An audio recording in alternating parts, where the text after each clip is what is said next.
دوستو بزرگوں عزیزوں، اللہ تعالیٰ نے ہمیں انسان بنا کر ہم پر بہت بڑا احسان فرمایا۔ ہمیں اپنی پیدائش سے پہلے کا کچھ علم نہیں ہے کہ اللہ نے ہمیں کیسے وجود بخشا ہے۔ کوئی نہیں جانتا کہ اللہ نے ہمیں کیسے پیدا کیا۔ اللہ تعالیٰ نے 3 اندھیروں میں انسان کو پیدا کیا۔ اللہ نے 3 اندھیروں میں انسان پیدا کیا اور پھر یوں کہا لقد خلقنا الانسان فی احسن تقویم۔ اللہ نے پھر یہ کہا کہ ہم نے انسان کو خوبصورت ترین بنایا ہے، بہترین بنایا ہے۔ اور پھر اسی کے بعد اللہ تبارک و تعالیٰ نے آدمی کے اچھے اور برا ہونے کی حد مقرر فرما دی۔ بطور انسان اللہ تعالیٰ نے 18,000 مخلوقات میں سے اسے اشرف اور افضل بنایا ہے، لیکن انسانوں میں بھی اللہ تعالیٰ نے حدیں بنائی کہ کون اچھا ہے اور کون برا ہے۔ الا الذین آمنوا وعملوا الصالحات، ہاں ایمان کی قید لگائی، ایمان کی قید لگائی کہ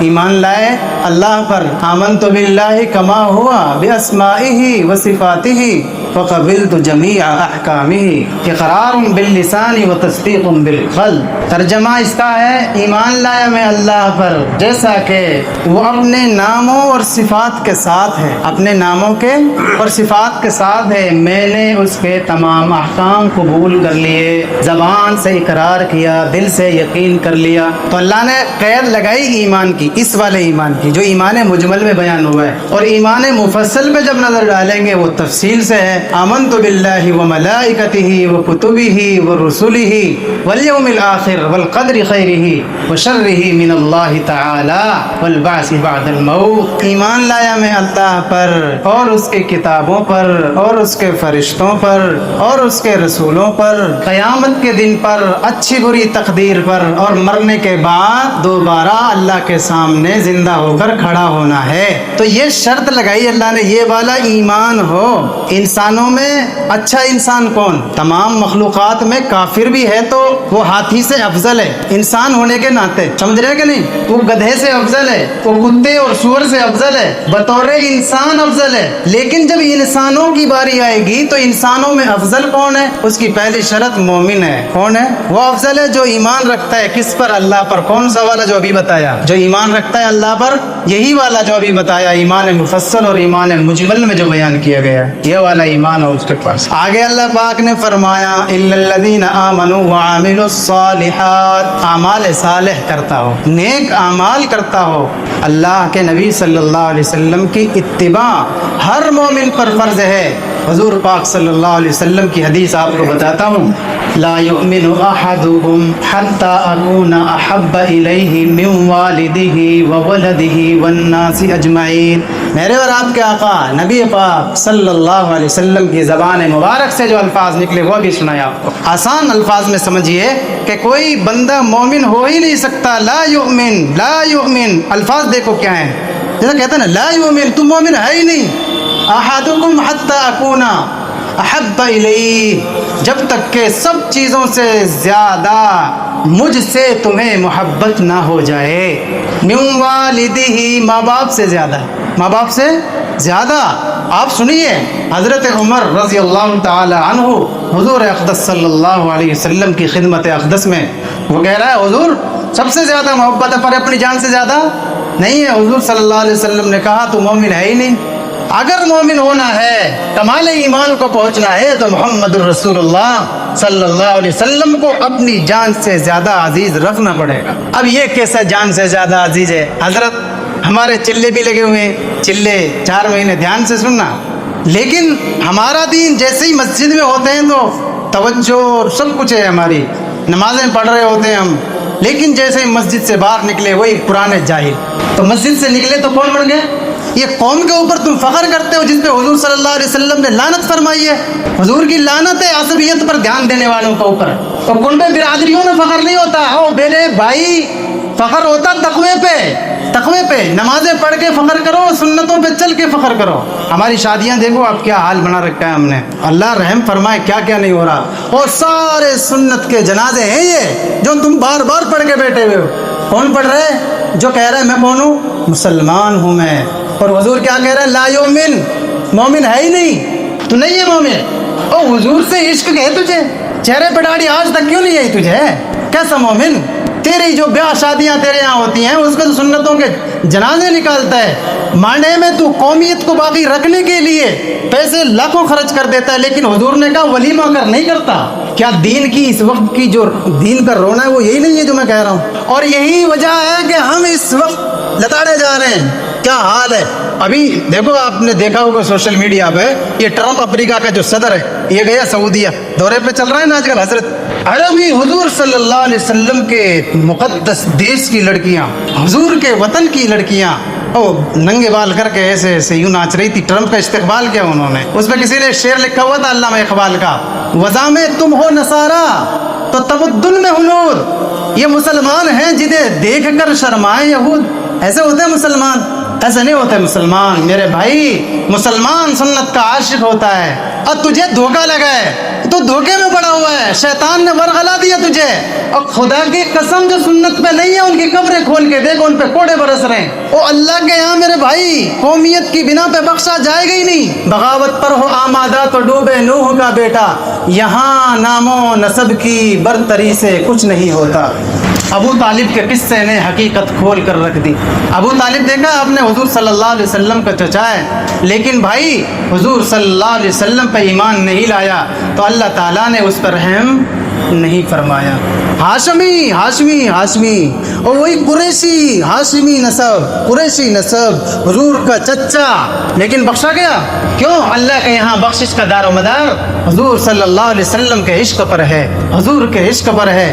ہمارا حال دیکھیے آپ، ہم نے کیا تباہ کیا مسجد کو، کیا تباہ کیا۔ جھگڑے ہو رہے ہیں امام کے اوپر، اس سے گلی کے کتے نہیں ڈرتے، ادھر آ کے چڑھا ہوا امام پہ، مسلوں پہ لڑائی ہو رہی ہے۔ ہو سکتا ہے آپ کو برا لگے، میرے الفاظ برے لگے، لیکن حقیقت یہی ہے۔ یہ کیا بات ہے مسجد میں بیٹھ کے تم شور مچا رہے ہو یار، گالیاں بک رہے ہو تم ایک دوسرے کو۔ اور بھائی یہ سوچ، یہ ابو بکر عمر عثمان کا ساتھی نہیں ہے، تم میں سے تمہارا بیٹا بھائی ہے، امام ہے جو۔ اب تم اس دور میں تم ڈھونڈ رہے ہو جبرائیل علیہ السلام کی خصلتوں والا امام، کہاں سے ملے گا تمہیں؟ تم مسجد ہی خالی رہے گی نا، پھر مسجد میں تالے لگنے کی نوبت آئے گی۔ اور اگر مسجد میں نمازی نہ ہوں گے تو خدا کی قسم بستی میں وبال اور عذاب آئے گا، جھگڑوں کی شکل میں اور مقدمات کی شکل میں عذاب آئے گا۔ یہ جو خوب لمبی لمبی پھینکتا ہے نا اماموں کے اوپر، ایسے دیکھو خدا نے عذابوں میں مبتلا کیا ہوا یہاں، اور یہ سوچتے ہیں ہم بڑے شانے اور بڑے ہوشیار لوگ ہیں۔ جس پہ چاہتا ہے آواز کا کوڑا ہوتا ہے اس کا، جس کو چاہتا بغیر آواز کے مارتا ہے۔ کون ہے وہ؟ اللہ ہے وہ۔ اللہ کی یاری دوستی کسی سے نہیں ہے، نیک اعمال سے اللہ کو اچھے لگتے ہیں بندے، نیک اعمال آپ کے کھاتے میں آئے نہیں۔ ہم نے بغاوت کی اللہ کی یار، ہماری نسل کا دیکھو اڈے آباد ہیں، کھڈے آباد ہیں، کھڈوں میں بیٹھ کے جواریوں کو دیکھو تم، لیکن اللہ کے گھر میں آنا منظور نہیں ان کو۔ دیکھا آپ نے جب پولیس ریڈ مارتی ہے جنگلوں میں جا کے، ایک بندہ مجھے جنگل میں لے کے گیا، اس نے دکھایا کہ حضرت یہ گدے پڑے ہوئے ہیں نا جو، یہ ان لوگوں کے گدے ہیں جنہوں نے اولکس کاٹا ہے، حرام کھایا جنہوں نے، اور اللہ نے جب ان پہ عذاب برسایا تو گھر میں سونا نصیب نہیں، لال لٹو، پیلا لٹو، نیلا لٹو لگا لگا کے تمہاری قبر روشن ہوگی، اس سے قبر روشن نہیں ہوتی میرے بھائی، قبر روشن ہوتی ہے اعمال سے۔ اونچے اونچے محل یہ جو بنائے ہیں، یہ در کچھ نہیں در حقیقت سرائے ہیں، اونچے اونچے محل جو بنائے ہیں کچھ نہیں در حقیقت سرائے ہیں، یہ بعد تیرے کوئی اور ہوگا یہاں، آج کے نوجوان سن لے میری فغاں، سوئے دشت و دمن تاریکے صاحباں، تو چلا ہے جہاں چھوڑ کر گلستاں، خار ہے بس وہاں، آج کے نوجوان سن لے میری فغاں۔ میں نے مانا کہ گانوں میں بھی ہے کشش، عاشقی کے فسانوں میں بھی ہے کشش، پر بتا کچھ اذانوں میں بھی ہے کشش، پر بتا کچھ اذانوں میں بھی ہے کشش، تجھ کو آواز دیتا ہے رب جہاں۔ او تباہ ہو گئے خدا کی قسم، اس وقت کا کبیرہ گناہ موبائل کا غلط استعمال ہے، موبائل کا غلط استعمال ہے اس وقت کا کبیرہ گناہ، اور جس کو گناہ سمجھ ہی نہیں رہے، سارے بچوں کا اجتماع لگ گیا اور لگ گیا یوں۔ اب اسے پرواہ نہیں ہے حضور کی اس حدیث کی پرواہ اسے نہیں ہے کہ گانے سننے والے کے کانوں میں قیامت میں اللہ سیسے پگھلا کے ڈالے گا، عذاب ہے گانا سننے والے کا۔ اور تم تو شادیوں میں نچوا رہے رنڈی، اور رحم کرو خدا کے بندو، اللہ نے زمین نہیں پھاڑی ابھی، اللہ سے لڑو گے اور خدا کی زمین نہیں پھٹی، اللہ کا شکر کرو، اللہ نے توبہ کا موقع کھولا ہوا ہے ابھی ہمارے لیے۔ توبہ کرو میرے یار، توبہ کر، اللہ سے لو لگا، اللہ کو راضی کر، کیونکہ یہ دنیا فانی ہے، دنیا ختم ہوگی، کل من علیہا فان، سب کچھ ختم ہوگا، وَيَبْقَى وَجْهُ رَبِّكَ ذُو الْجَلَالِ وَالْإِكْرَامِ۔ سبحان اللہ، اللہ رب العزت کی ذات ہے جو باقی رہے گی، ہمیشہ سے ہے اور رہے گا قدیم، اسی کو کہے ہیں سمیع علیم، وہی ذات ہے جو باقی رہے گی، سب کچھ فنا ہوگا، سب کچھ فنا ہوگا، تو بھی مرے گا میں بھی مروں گا. ایسے ہی جتنے ہزاروں دعوے کرنے والے تھے سب مر گئے. تھا حکومت کا فرعون کو بھی نشہ, ظلم پر ظلم خلقت پہ کرتا رہا. جب سمندر میں ڈوبا تو کہنے لگا اس حکومت کے پانے سے کیا فائدہ, پتہ چلے گا تمہیں. بڑے خوش ہیں, سیٹ ہو جائیں, سیٹ ہونے میں لگے ہوئے, محل بنا رہے ہو. آخرت کا محل تم نے بنایا.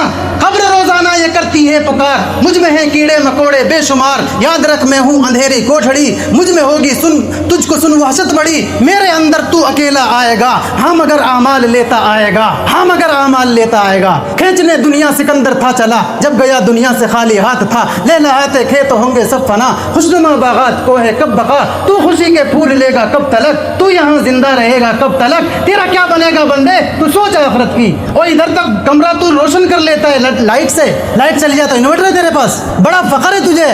لیکن قبر کے انورٹر کا انتظام کیا؟ بچوں بھرے ہوئے تیری قبر میں, تیری قبر میں سوٹے پڑیں گے. ڈور کاٹ کاٹ کے تو نے بیڑا غرق کر رکھا ہے. اتنی لمبی تسبیح تیرے ہاتھ میں, حج کر لیا تو نے, چلے مار لیے, 4 مہینے مار لیے. جن سب چلوں کا 3 دن کا 4 مہینوں کا مقصد یہ تھا کہ دیندار بن جائے, لیکن تو 4 مہینے لگا کے وہی بے شرم ہے. تو 4 مہینے لگائے گئے, امام پہ چڑھنے والے بن گئے, ان میں ہمت آ گئی. اور جس کا ادب احترام زیادہ کرنا تھا اسی پہ آ کے چڑھ رہا ہے. اور خدا کے بندے, جس بندے کو اللہ نے دین سے دور کرنا ہو نا, اس کے دلوں میں اللہ علماء کا بغض ڈالتے ہیں. یاد رکھو, علماء کا بغض جس میں آئے گا نا, الحمدللہ وہ امام سے چڑھے گا. اور تمہارے یہاں حضرت جی نہیں آئے گا امامت کرنے. میں نے ابھی دیکھا کبھی اپنے گریبان میں جھانک کے, اور دھن رے دھن تو اپنی دھن پرائی باتوں کا پاپ نہ پن. تیری روئی میں 4 بنولے, سب سے پہلے ان کو چن. تجھے کیوں فکر ہے گل دلے صد چاک بلبل کی, تو اپنے پیر رہن کے چاک تو پہلے رفو کر لے. اپنا پھٹاسی لے پہلے, اپنا پھٹاسی پہلے, بعد میں دیکھنا ادھر ادھر. او خدا کے بندو رحم فرماؤ, دین پہ آ جاؤ, حضور صلی اللہ علیہ وسلم کی سیرت کو اپنا لو. اور قیامت کے دن جام کوثر جب پلایا جائے گا, دھکے مارے جائیں گے ان لوگوں کو جو سنت پہ نہیں چلے. میں آپ سے کیا جھگڑوں گا, یہ تو دین کی بات بتلا رہا ہوں آپ کو بھائی, بس آپ کو درد سے بتا رہا ہوں, آپ شاید کہ اتر جائے تیرے دل میں میری بات. اینک اچھا لگاؤ, صاف چشموں والا, پھر آپ کو جو رنگ ہے جو نظر آئے گا. اس لیے خدا کے واسطے حضور صلی اللہ علیہ وسلم کی سنت پہ آنے کی ضرورت ہے.